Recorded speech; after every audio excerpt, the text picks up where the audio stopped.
My sister-in-law suddenly installed 4 air conditioners in the house where I live with my mother.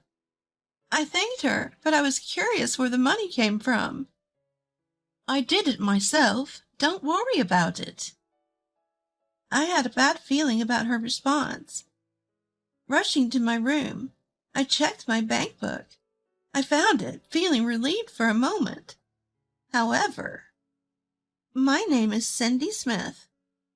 I'm living with my 83-year-old mother, Mary. I used to work as a nurse until 2 years ago. But since retiring at 60, I've been devoted to caring for my mother, who has dementia. My father became disabled in a traffic accident when I was 30. Concerned about him, I returned home. Before I knew it, I missed the opportunity to marry as I was busy with work and caring for him, realizing that everyone around me was married. My older brother married early and had 3 children. My nieces and nephews would often come to play at our home and were very attached to me.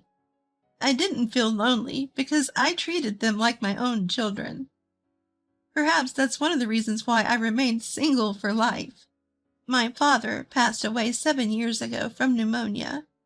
Moreover, my brother died from illness 4 years ago too. Therefore, my mother developed dementia due to the loneliness. Cindy, when will you wake up? It's already morning. Mom, it's only 2 a.m. in the morning. Let's sleep a little more. Lately, I was frequently woken up in the middle of the night, and I was beginning to feel a little tired from caring for my mother. One day the doorbell rang. Cindy, you have bags under your eyes. Eat this and cheer up. The person who brought me a gift and said this was Susan, my brother's wife who lives nearby. Even after my brother's death, she would occasionally visit us and keep my mother company. While she didn't help with the caregiving, she allowed me a break to do housework while she was there, which was very appreciated. If you need anything, let me know. My kids have all their own families now, so I'm free. Thank you, Susan. I was truly grateful to Susan. Cindy? Mary? Hello? Susan came to visit as usual. All right, let's get the housework done while I have a chance. Today I had to take my mother to the hospital first thing in the morning, so I haven't finished anything at home yet. Preparing dinner, cleaning, laundry, I've got a lot to do. While Susan is keeping an eye on my mother, I bustle around to try to get as much housework done as I can.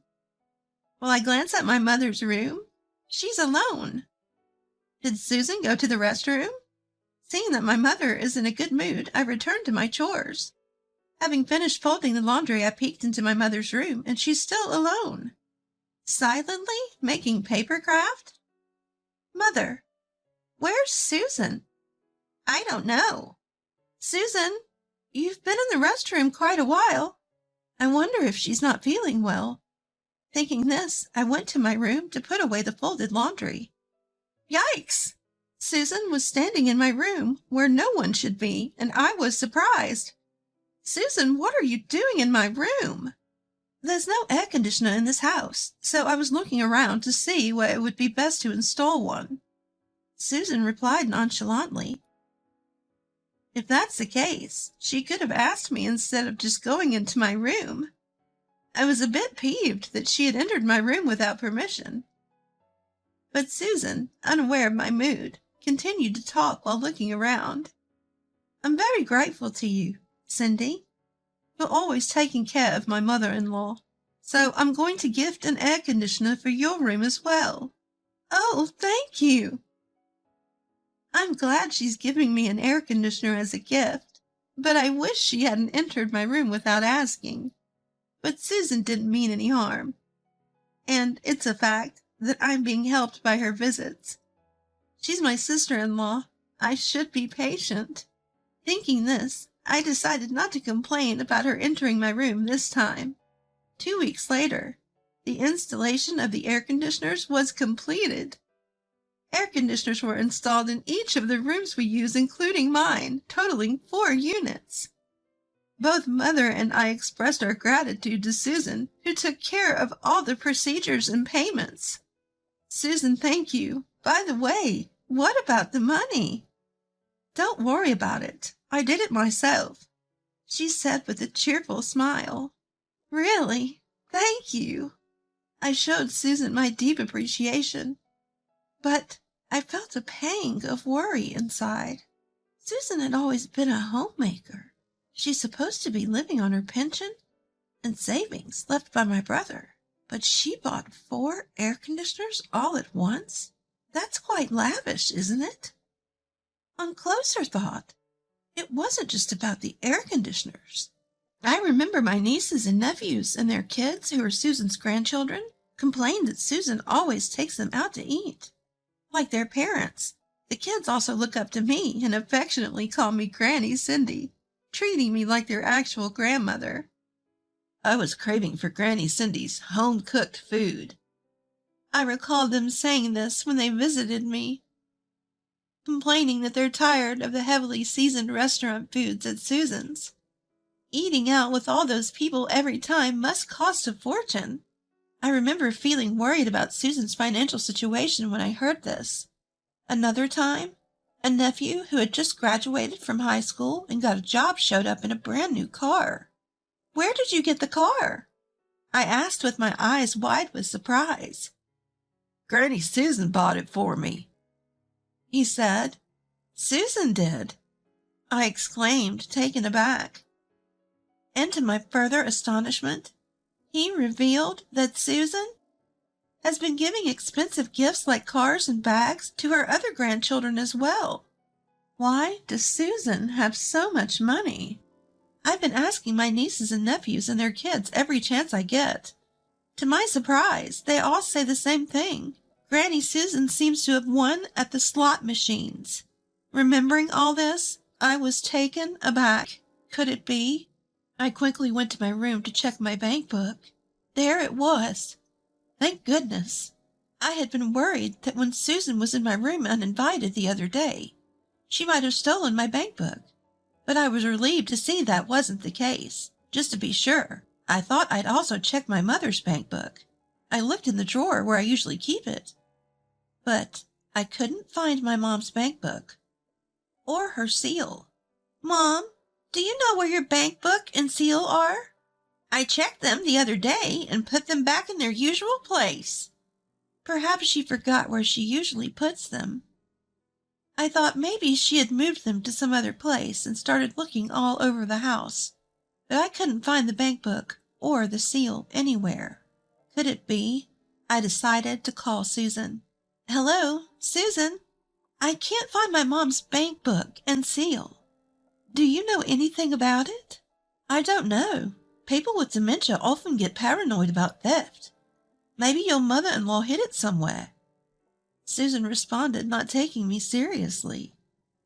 I've searched all over the house and couldn't find it, so I'm thinking about talking to the police. I tried to stir her up. What? The police? Wait a minute. I'll help you look for it. Suddenly, Susan began to panic. She hung up and arrived at our house in no time. Here they are. In Susan's hands were the bank book and seal with my mother's name on them. Why do you have them, Susan? Susan wouldn't answer my question. I opened the bank book and was stunned. Since I had been providing all of the living expenses, my mother's Social Security benefits should have been almost untouched, with a balance of several $100,000. However, the balance recorded was less than $100,000. Looking closely, I could see that a total of about $200,000 had been withdrawn several times over the past year. What's the meaning of this? Susan kept her head down in silence. You thief! When I confronted Susan, she abruptly raised her head to argue back. I'm the one taking care of your mother-in-law like this. It's only fair that I get some compensation. Why should you get all of your father-in-law's savings? It seems that Susan had been unhappy for a long time, ever since her father passed away and her brother renounced his inheritance. When their father died, her brother told her Cindy, I'm sorry. I've dumped all the caregiving for our parents on you, even though I'm the eldest son. He confessed that he had always felt guilty because he believed that the reason she remained unmarried was because she had missed her chance to wed due to her work in taking care of their parents. Caring for our parents is a given, and besides, I'm not even sure I would have been married if I wasn't busy. With a laugh, I responded. My brother then said, "Actually, I should have been the one taking care of Mom, but I think I only have a few years left to live. I hate to impose, Cindy, but could you please continue to look after Mom? Our dad didn't leave any debt, so I will renounce my inheritance. Please use my share for Mom's care and living expenses." At that time, her brother was in stage 3 of lung cancer and was repeatedly hospitalized. "Thank you. I'll take care of Mom. You should focus on your treatment. You have to stay healthy because you still have to take care of your grandchildren." And so that's how her brother ended up renouncing his inheritance. However, Susan, who seemed to resent this, subtly courted their mother's favor and skillfully investigated the whereabouts of her bank book and seal over the years after her brother's death. Moreover, this money is used for your air conditioner costs and pocket money for your great-grandchildren. Susan, who seemed to have no malicious intent, claimed with confidence that their mother would absolutely be happier if the money was used for herself and her great-grandchildren during her lifetime. As I fell silent, Susan started to say even more incomprehensible things. "When your mother-in-law passes away, I will probably receive the inheritance. It's a natural right as the wife of the eldest son," even as I wondered what she meant to say by natural right. Susan asserted that since I don't have children, naturally the future maintenance of the grave would be done by her own children. Therefore, she claimed that the house and land should also be transferred to her as a form of compensation. Keeping quiet would only let her get carried away. What was she talking about? She claims it's for our mother, for the great-grandchildren, but that's just a camouflage. Most of it was being used for Susan's leisure expenses. I felt a boiling rage. It was impossible to have a proper discussion with this woman. Realizing this, I reported to the police that she had been arbitrarily using my mother's precious savings.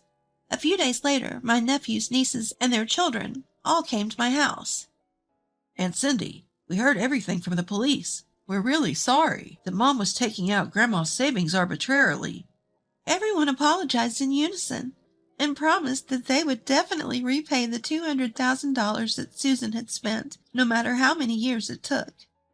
Susan insisted that we shouldn't hesitate to buy the car, that we'll pay back the cost, even if it takes some time.